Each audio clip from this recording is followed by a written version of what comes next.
Bentornati al telegiornale di Padova, oggi molto sofferto perché qua sotto, proprio sotto la nostra redazione, stanno costruendo un nuovo marciapiede, quindi cerchiamo di sbrigarsi perché io ho solo 10 euro per offrirgli il caffè e mandarli distanti dai martelli pneumatici per sentirci almeno noi a fare questa edizione, quindi velocemente facciamo questo telegiornale come al solito settimanale di Padova. Tra poco parleremo appunto di cosa è successo lunedì sera con questa perturbazione molto intensa che ha colpito soprattutto Est. Parleremo di un attentato sventato a Sant'Antonio e oltre appunto altre parti in Italia, e parleremo anche di Padova Belluno che si giocherà appunto a porte aperte tra poco sul TG di Zwischimer Channel.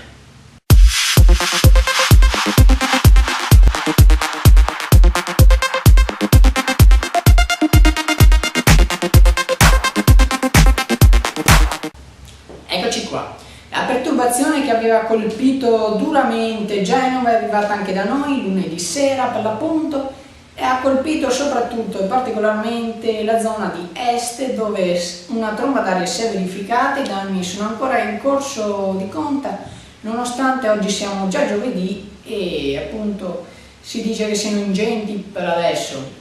Non si registrano morti e questa è la cosa positiva. Anche a Padova e soprattutto in centro palle di grandine grandi quanto palline.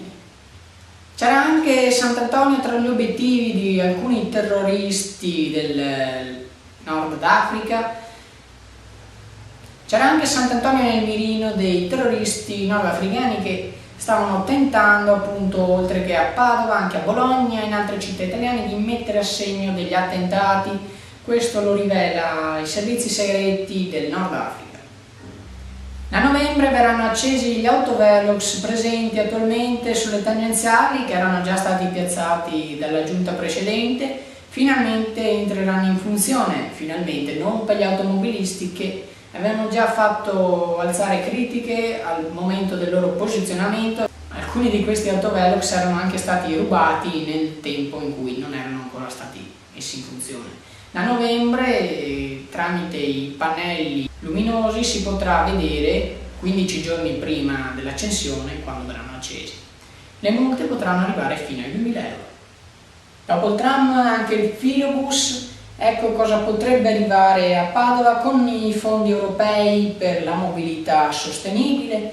Questo è quello che ha detto oggi il sindaco Massimo Bitonci. Molto scettici su questa decisione rimangono i padovani che già pensano per le spese alte del tram di non riuscire a sostenere poi quelle per il filobus. Staremo a vedere se la cosa andrà avanti e se come andrà avanti come si farà.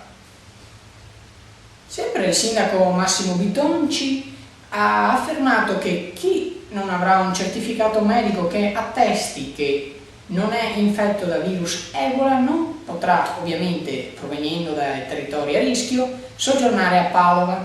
Questo è quanto è stato deciso, questo è quanto è stato affermato l'altro ieri.